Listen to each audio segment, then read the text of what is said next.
কোরআন শরীফ সহি শুদ্ধভাবে পড়ার জন্য 13টি জিনিসের হুকুম বা পরিচয় জানা জরুরি। কোরআন শরীফ সহি শুদ্ধভাবে পড়ার জন্য 13টি জিনিসের বা পরিচয় জানা জরুরি। এটা 13টা জিনিসের হেডলাইন বুঝাচ্ছে। আমরা আজকে হেডলাইনটাই বলে দিয়েছি, পরে এক থেকে সামনে যে আল্লাহ পাক আনাই তখন দেখা যাবে আপনার কিতাবটা বাইরে তোমরা তখন আরো সহজ হবে। তেলাওয়াতের বিশেষ তিনটি ফায়দা। তিলাওয়াতের বিশেষ তিনটি ফায়দা।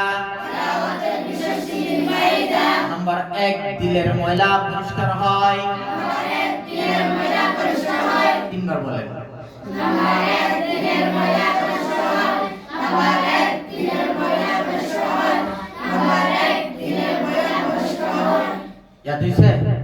আমি অন্য কিছু বললে ঠিকঠাক বলতে পারবেন তো? দেখা যাবে। নাম্বার 2, আল্লাহ তাআলার মহব্বত বাড়ে।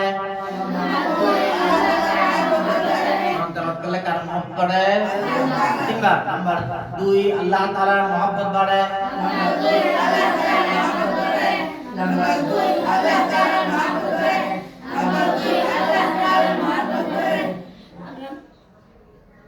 পারবেন তো?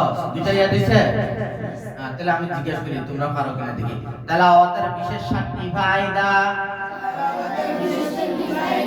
তেলাওয়াতের বিশেষ 4টি ফায়দা। মাশাআল্লাহ, পুরো তো সালাক দেখি ইয়াদ করে ফেলছে। নাম্বার 1, কাপড়ের ময়লা পরিষ্কার হয়। নাম্বার 1, টুপির ময়লা পরিষ্কার হয়।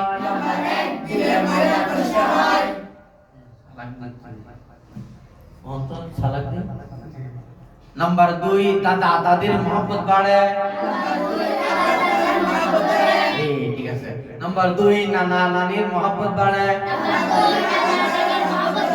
নানা নানির মতে কোরআন শরীফ দিয়ে গেল।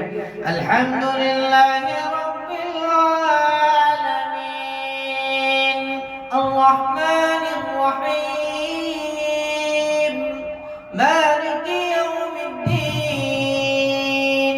এইভাবে যখন আব্দুর রহমান আস-সুদাইস মক্কা মদিনায় যখন তেলাওয়াত করে নামাজের মধ্যে, তখন দাদা দাদির মহব্বত করে না, নানা নানির মহব্বত করে। আমি এতক্ষণ কি বলছি? আপনি উল্টা উল্টা বললে তোমরা ঠিকঠাক বলতে পারবে কিনা? ওই নানা নানির মহব্বত করে, দাদা দাদির মহব্বত করে। তাই বলো। নাম্বার 2, নানা নানির মহব্বত বাড়ে। কোরআন তেলাওয়াত করলে নাম্বার 2, আব্বা আম্মুর মহব্বত বাড়ে না? কার মহব্বত?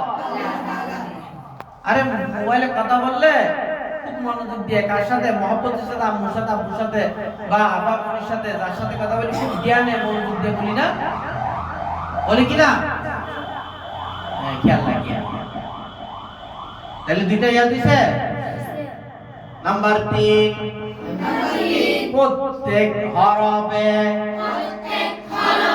3 নম্বরটা কিন্তু লম্বা আছে।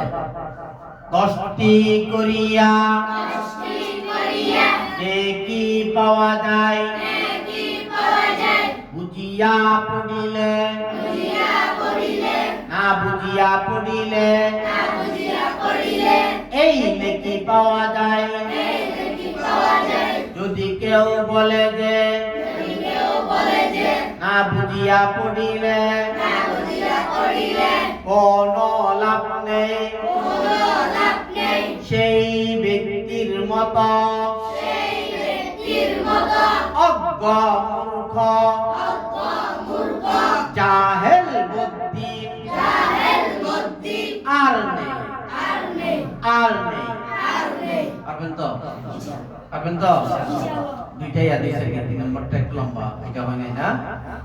আস্তে আস্তে হবে ইনশাআল্লাহ। আচ্ছা, এখন আসেন তেলাওয়াতের 4 কায়দা। তেলাওয়াতের কয় কায়দা? 3বার বলেন। তেলাওয়াতের 4 কায়দা। সমস্ত কাওয়ায়েদ